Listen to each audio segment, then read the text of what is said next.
adalah bagian dari kompensasi yang dibayarkan kepada karyawan. Rata-rata 30% dari total kompensasi. Tunjangan berkontribusi untuk menarik, mempertahankan, dan memotivasi karyawan.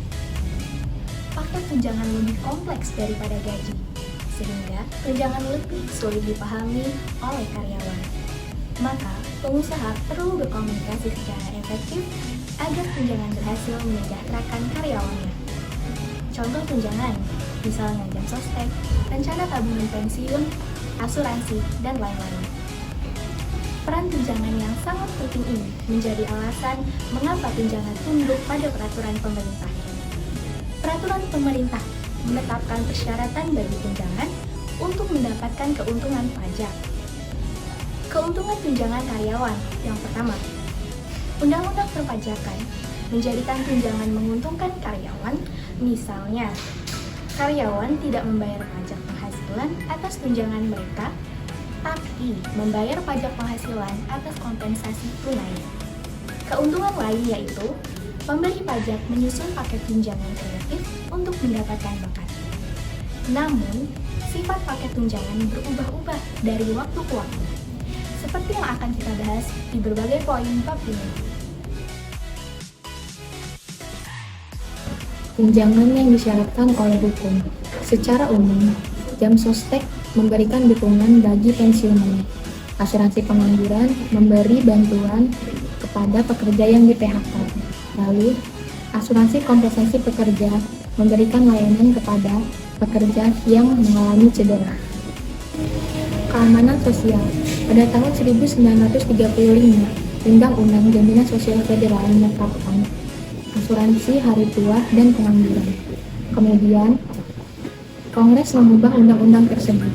Amandemennya menciptakan program asuransi hari tua, penyintas, cacat, dan kesehatan atau OASDHI.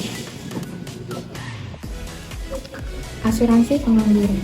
Dengan OASDHI, Undang-Undang Jaminan Sosial 1935 menetapkan program asuransi pengangguran. Program ini memiliki 4 tujuan, diantaranya adalah meminimalkan kesulitan pada pekerja yang mengalami pengangguran, mengimbangi pendapatan yang telah hilang karena selama pengangguran dipaksa, membantu menemukan pekerjaan baru, dan mempertahankan investasi dalam keterampilan bekerja. Sebagian dana untuk asuransi pengangguran berasal dari pajak federal dan negara bagian. Untuk menerima tunjangan pengangguran, pekerja harus memiliki 4 syarat. Yang pertama, mereka menunjukkan bahwa mereka telah bekerja selama 52 minggu dan memiliki gaji minimum. Dan yang kedua, mereka tersedia untuk bekerja. Yang ketiga, mereka telah aktif mencari pekerjaan baru. Dan yang terakhir, mereka tidak diberhentikan secara sengaja karena kesalahan yang disengaja, tidak berhenti secara sukarela, dan tidak keluar dari pekerja karena perselisihan buruh.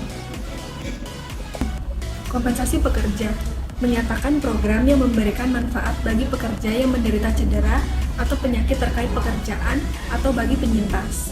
Cuti keluarga dan medis yang tidak dibayar. Undang-Undang Cuti Keluarga dan Medis adalah undang-undang federal yang mewajibkan organisasi dengan 50 karyawan atau lebih untuk memberikan cuti tanpa bayaran. Tunjangan perawatan kesehatan. Bagaimana perawatan kesehatan harus dibayar, termasuk persyaratan untuk perusahaan asuransi, insentif, dan hukuman bagi pemberi kerja yang menyediakan asuransi kesehatan sebagai tunjangan perluasan pendanaan publik dan penciptaan pertukaran asuransi kesehatan sebagai pilihan untuk penjualan asuransi kesehatan. Perusahaan yang menyediakan asuransi kesehatan harus memenuhi syarat-syarat Undang-Undang Rekonsiliasi Anggaran Omnibus Konsolidasi atau COBRA. Nah, organisasi telah mengendalikan biaya kesehatan dengan beberapa cara. Yang pertama ada HMO, yaitu Health Maintenance Organization. Yang kedua ada PPO, yaitu Preferred Provider Organization. Yang ketiga ada pengeluaran akun yang fleksibel, di mana karyawan menyisihkan pendapatan sebelum pajak.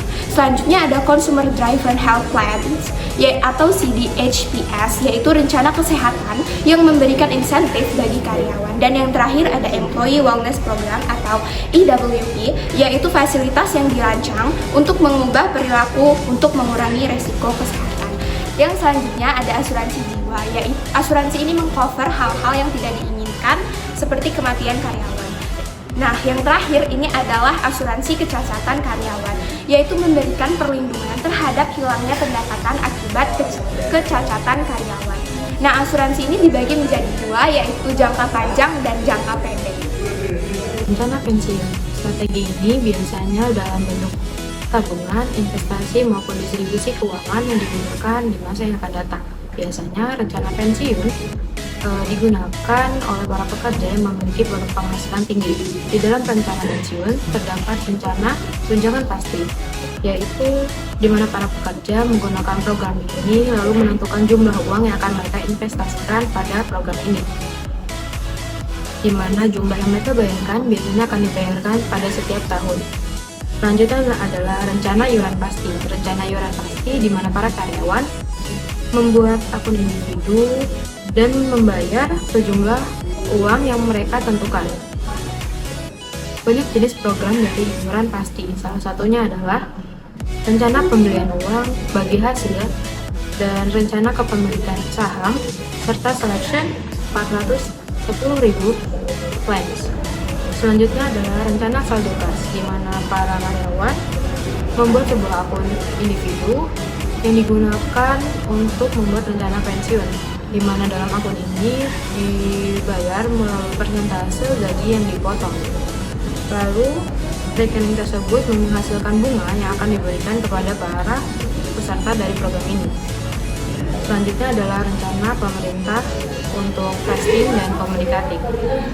Erisa menjamin para karyawannya yang bekerja ataupun sebagai peserta dari program pensiun dan telah sesuai dengan tahun mereka bekerja, mereka akan mendapatkan hak atas pesangon. Yang terakhir adalah tunjangan ramah keluarga. Tunjangan ramah keluarga ini merupakan berisi dari konflik antara keluarga dan pekerjaan, sehingga program ini diharapkan dapat menyelesaikan permasalahan tersebut. Di dalam tunjangan ramah keluarga terdapat beberapa jenis. Yang pertama adalah family leave, yang kedua adalah child care, yang ketiga adalah cost saving, dan yang keempat adalah elder care. Memilih tunjangan karyawan dalam organisasi merupakan proses yang penting dan harus dipertimbangkan secara cermat. Organisasi harus mempertimbangkan tujuan dan strategi bisnisnya, serta kebutuhan karyawan dalam memilih tunjangan yang tepat. Beberapa tunjangan yang umum ditawarkan meliputi asuransi kesehatan, cuti sakit, cuti tahunan, program pensiun, dan tunjangan tambahan seperti tunjangan pendidikan dan bantuan keuangan darurat. Memilih tunjangan yang tepat dapat membantu organisasi dalam mempertahankan karyawan yang berkualitas dan meningkatkan kepuasan serta kesejahteraan mereka. Harapan dan nilai karyawan. Perusahaan dapat memenuhi harapan karyawan terhadap tunjangan atau manfaat dengan berbagai metode, cara, dan gaya. Yang pertama menggunakan konsultan, lalu yang kedua menggunakan website BLS, dan yang ketiga menggunakan gaya kafetaria. Dari ketiga metode, cara, dan gaya tersebut, gaya kafetaria sangat direkomendasikan. Hal ini dikarenakan gaya kafetaria memiliki berbagai macam manfaat dari sudut pandang perusahaan maupun karyawan. Manfaat dari sudut pandang karyawan, gaya kafetaria akan lebih memuaskan dan memiliki tingkat fleksibilitas yang tinggi, dan dari sudut pandang perusahaan, gaya kafetaria akan lebih tepat sasaran dalam memberikan manfaat bagi setiap karyawan. Lalu, kelemahan dari gaya kafetaria itu sendiri adalah perusahaan akan memiliki biaya administrasi yang lebih tinggi dan sulitnya mengekspektasikan biaya administrasi tersebut sehingga biaya administrasi menjadi lebih tinggi. Selanjutnya ada biaya tunjangan. Biaya tunjangan adalah proses analisis keuntungan yang akan didapatkan berdasarkan perhitungan biaya dan manfaat dalam suatu proyek. Biasanya menggunakan informasi umum tentang rata-rata biaya yang bersumber dari data yang digunakan seperti BLS, Biro Statistik Tenaga Kerja, Employee Benefit Research Institute, dan US Chamber of Commerce. Pengusaha juga harus mempertimbangkan biaya tunjangan apa yang akan diberikan kepada karyawan. Selanjutnya adalah perlakuan pajak atas tunjangan. IRS memberikan perlakuan pajak yang menguntungkan atas tunjangan yang diklasifikasikan sebagai rencana yang memenuhi syarat. Dalam hal rencana pensiun, keuntungannya mencakup kemampuan bagi karyawan untuk segera mengambil pengurangan pajak atas dana yang mereka sumbangkan untuk rencana tersebut. Kontribusi dan penghasilan bebas pajak atas uang di dana pensiun untuk mendapatkan status sebagai rencana yang memenuhi syarat. Rencana tunjangan harus memenuhi persyaratan tertentu. Saya akan menjelaskan hukum anti diskriminasi dan persyaratan akuntansi. Yang pertama, hukum anti diskriminasi. Sejumlah undang-undang yang memberikan kesempatan kerja yang setara dan tidak memandang ras, jenis kelamin, kecacatan, dan beberapa kategori yang dilindungi. Ada dua masalah dalam ketenaga kerjaan. Yang pertama, perusahaan tidak mendiskriminasikan pekerja yang di usia 40 tahun ke atas dalam memberikan gaji atau tunjangan. Yang kedua, program intensif pensiun dini yang harus memenuhi standar tertentu. Manfaat komunikasi untuk pekerja. Organisasi wajib memiliki komunikasi yang baik kepada anggota sehingga anggota dapat antusias pada pekerjaan mereka. Maka baik buruknya anggota tergantung atas komunikasi antara anggota organisasi. Berikut manfaat-manfaat komunikasi yang baik. Satu, yaitu meningkatkan produktivitas. Dua, inovasi yang lebih besar. Tiga, meningkatkan loyalitas kepada perusahaan. Dan yang terakhir, manajemen yang kuat.